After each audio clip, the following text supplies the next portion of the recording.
They say the camera doesn't lie, but I've learned it can capture the exact moment someone decides they've had enough. My name is Camille Stratton. I'm 35, a major in the U.S. Army, and on the day I earned the rank, I fought 6 years for my sister laughed. It wasn't loud. Not the kind that breaks a room. No, Talia specialized in quieter damage. She timed it perfectly, just as the photographer raised his lens to take the official shot. A low, breathy chuckle from the front row, as if the whole thing was a costume party and I'd come overdressed. I didn't flinch. My shoulders stayed square chin, high boots, locked in at attention. But my jaw ticked once. Just enough for me to know she'd seen it. The click of the camera was fast final. A second later, it was applause again. The colonel shook my hand. My parents smiled for the crowd. And Talia, sitting there in her crisp ivory trench phone, half hidden in her lap, blew a gum bubble, popped it, and grinned. That photo went on the brigade's bulletin the next morning. My posture was perfect. My insignia gleamed. But every time I looked at it, I could still feel the echo of her laughter tightening behind my ribs. You learn to swallow things in the military. Heat, pain, pride. But family. That's the one that doesn't go down clean. Not when they're the ones chipping away at you in public. Not when you invite them hoping this time might be different. It never is. So when the second photo op came 2 weeks later, Joint Command Ceremony, full press coverage, I did something I've never done before. I made a decision not out of protocol, but out of precision. I moved her. Not off the guest list. Just off the frame. 5 rows back, outer edge, civilian overflow. Still in the picture. Just far enough away that for once she couldn't hijack the moment. It wasn't revenge. It was clarity. And clarity, as I'd learn, is far more powerful than any medal pinned to your chest. Talia was born with a spotlight on her. Even in our childhood photos, she's the one beaming center frame, arms thrown wide like she owned the moment. Me, I was usually at the edge, smiling, polite, and cropped halfway out of the shot. We grew up in Maple Glen, a small Pennsylvania town best known for its annual Tulip Festival and the diner on Main that still serves soda in glass bottles. Our house sat on a hill, pale blue siding, and a porch that creaked in perfect rhythm when you paced it. Talia turned that porch into her stage. She'd sing to invisible crowds, dress in scarves and borrowed heels, demand I be the announcer when she performed. I did it every time. Because that's what you do for people who take up all the air in a room. They need you quiet to echo louder. Our parents adored us both, but with Talia, their joy came easier. She was charming in the way that sells dimples, mischief, the kind of kid who says, "I'm sorry," before you even realize she broke something. By high school, she was voted most likely to end up on TV. I was most dependable, which is just the yearbook's way of saying she dazzled and you didn't. I didn't resent her then, not exactly. I told myself we were just different species. She thrived on presence. I craved purpose. When I enrolled in ROTC during my freshman year at Millersville, Talia called it a weird phase. She said it like I'd shaved my head on a dare. But I didn't join to shock anyone. I joined because I needed something to make sense. Military life gave me rules, expectations, a reason to stand tall without needing to shout for space. And still, I sent her invitations. To commissioning, to awards, to change of command ceremonies. Most she didn't attend. Too busy. Out of town. Not really my crowd, she texted once. I stopped expecting her to show. But I never stopped hoping. Then came the promotion. She arrived 10 minutes before the ceremony began in white boots that clicked too loud on linoleum and a blazer 3 shades too bright for the occasion. I remember the hush that fell when she entered, like someone had brought a flashbulb into a library. She waved to our mother and mouthed something that made our father chuckle. I told myself it was fine. She showed up. That's what mattered. But deep down, even before I stepped onto that stage, I knew what would follow. I knew it in the way my stomach pulled tight when she opened her phone. Some people show up to celebrate you. Others come to remind you you'll never be the star in their story. And Talia, she never arrived to witness, only to be witnessed. I just hadn't learned yet how to stop inviting the storm. Not until that day. Not until the shutter clicked. The photo made the rounds before I even made it home. It was sharp, clean lines, golden insignia gleaming under filtered auditorium, light me. Standing ramrod straight chin, lifted the colonel, just stepping back after the pinning. From the outside, it looked like a moment of pride. Discipline. Honor. But I could still hear it. Talia's laugh. That little breath of dismissal.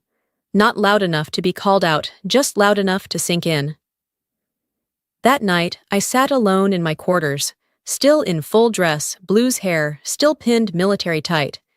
I stared at the brigade bulletin on my screen, where the photo now lived, captioned with a standard line, "Congratulations to Major Camille Stratton on her well-earned promotion." I didn't share it, I didn't comment, but I watched the likes tick upward, and then I saw hers. Talia's handle. Her comment major attitude. Classic Camille. It was nothing really, just 5 words and an emoji, but it landed like a slap across the same cheek I'd just smiled with. I didn't reply. I didn't call her.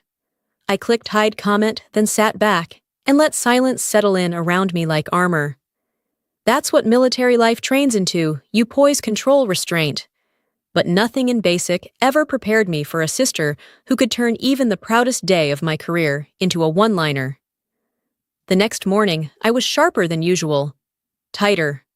I answered emails with extra punctuation.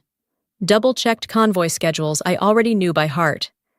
At lunch, Captain Tran, my XO, brought me coffee without asking, just set it on my desk and said, "Sir noticed the photo. Said you looked textbook regulation."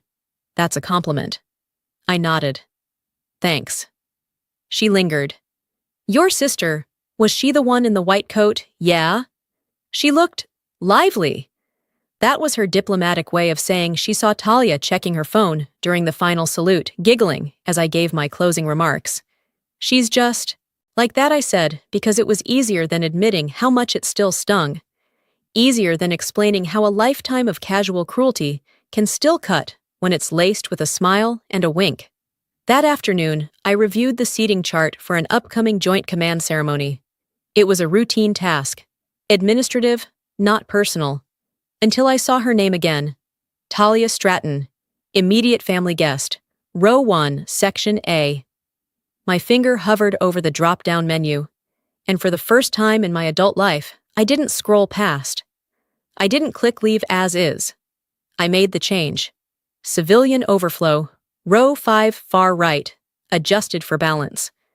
I told myself it was protocol, and maybe it was. But somewhere inside, I knew the truth. I was done letting her sit front row in moments she never came to honor. The day of the joint command ceremony arrived with the kind of sterile efficiency only the Army could produce.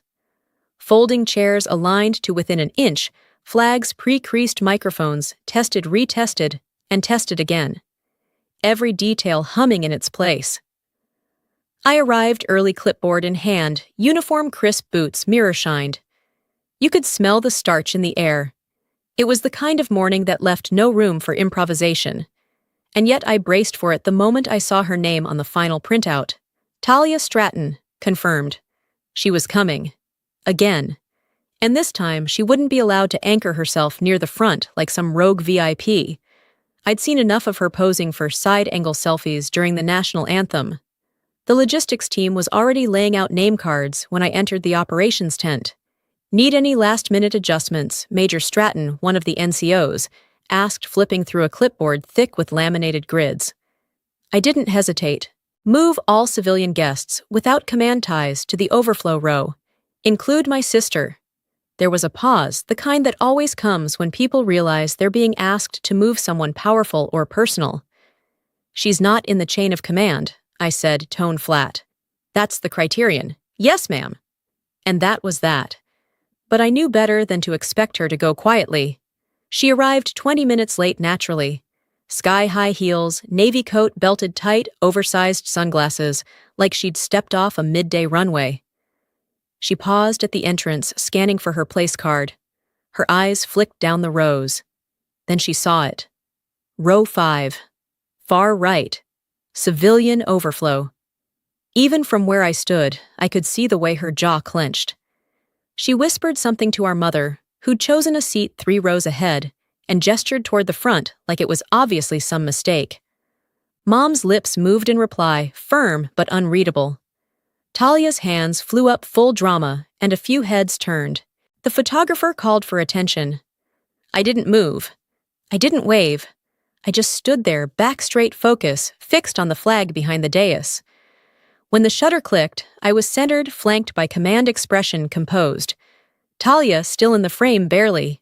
A sliver of her profile in the far corner, angled slightly away from the lens mouth tight, as if she couldn't fully participate in something she hadn't choreographed.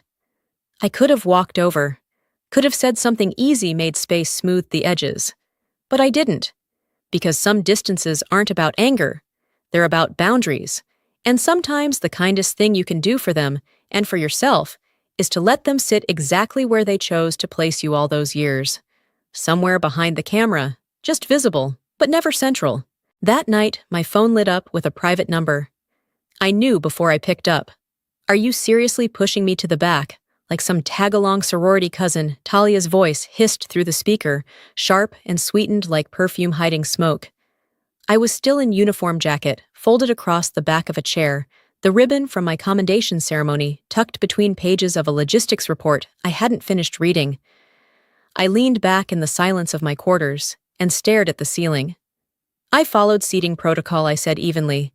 You're not command family. Oh, cut the bureaucratic crap, she snapped. You did it to make a point. Because I ruined your photo with a joke. Because I laughed. She paused. When I didn't respond, she went on. You've always been like this. So precise. So obsessed with doing everything perfectly. You think being calm makes you better than everyone else? God, Camille, you're like a walking posture drill. I stayed silent. Not because I had no words, but because I'd learned silence made her uncomfortable. It filled the space she was used to performing in, and right now, I wasn't giving her a stage. You think you're better than me now, she said, voice quieter. Because people call you ma'am, and you wear medals and carry that clipboard like it means something. Still, I said nothing. She exhaled fast and shallow. Say something. But I didn't, because there are things you don't explain anymore. Not when they've been mocked for decades. Not when every ceremony, every promotion, every quiet milestone has to be filtered through someone else's insecurity. Talia hung up without saying goodbye. I sat for a long time afterward, the silence thick and still, the overhead fan clicking softly as it turned. And somewhere beneath the exhaustion, I realized I hadn't felt guilt. Not this time. Just resolve. Not everything needs a confrontation. Some boundaries don't get shouted into place. They get drawn quietly permanently, like ink soaking into an old map, marking where one country ends and another begins. And where at long last, you stop crossing back over. It showed up 4 days later.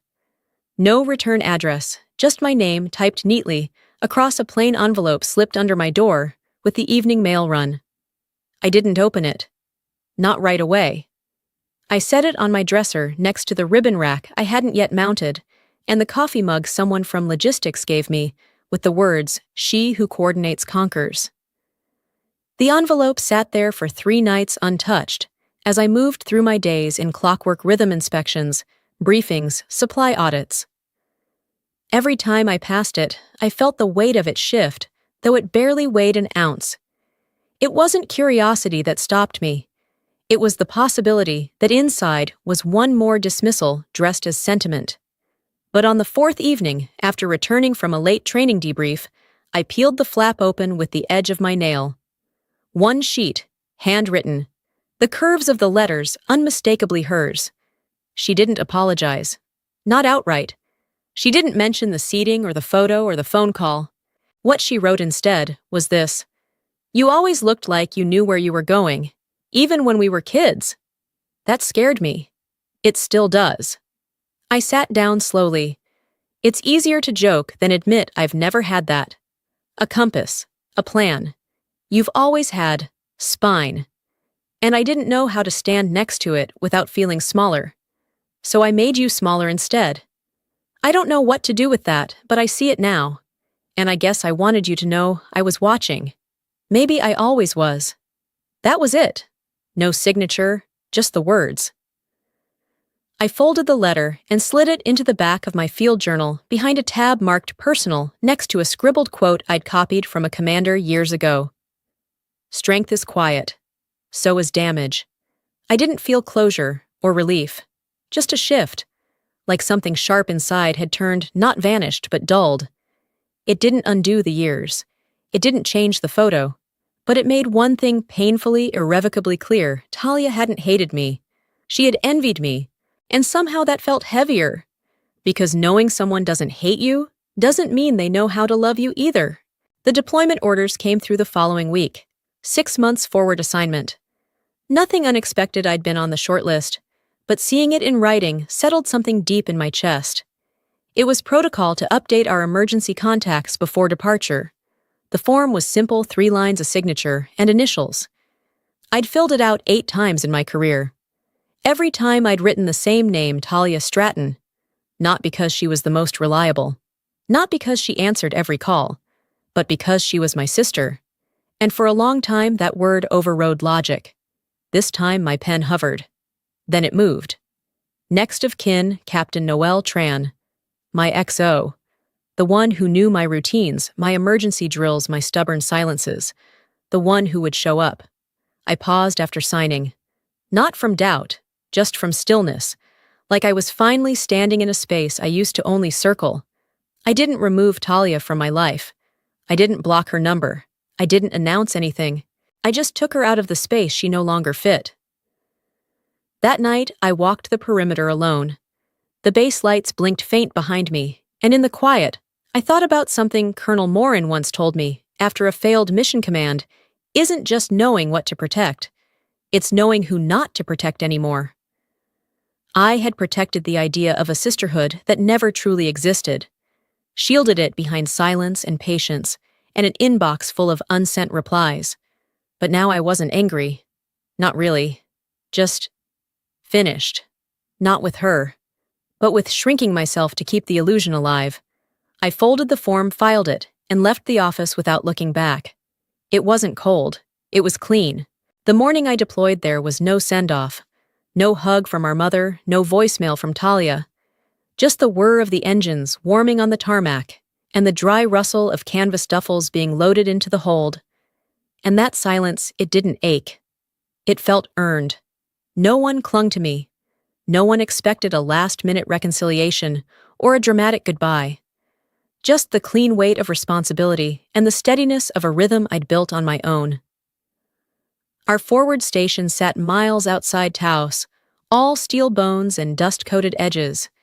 The kind of place where every sound had purpose and no one laughed without reason. I led logistics for a mixed unit, young, sharp, eager to learn. They didn't care about family history. They didn't ask why I preferred to walk the perimeter alone at dusk. In that space, I could finally hear my own thoughts without the echo of her voice layered on top. 2 weeks in a courier dropped a small envelope on my desk. No name, no base postmark, but I knew the handwriting. Inside just a note, a single paragraph. You didn't flinch, even when I pushed, even when I made it hard on purpose. I used to think your silence meant distance. Now I see it meant strength. I don't expect anything, I just wanted to say thank you for holding the line even when I didn't deserve it. No name, but the T at the bottom said enough.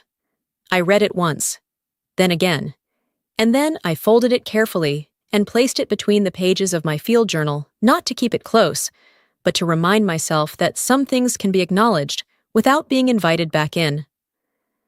That night, I stood outside as the sun peeled up over the hills, slow and gold. No ceremony, no camera, no Talia, just light and clarity. And this time, the frame was mine alone. No one reaching in, no one laughing behind the lens. Only me standing still, and not shrinking, not anymore.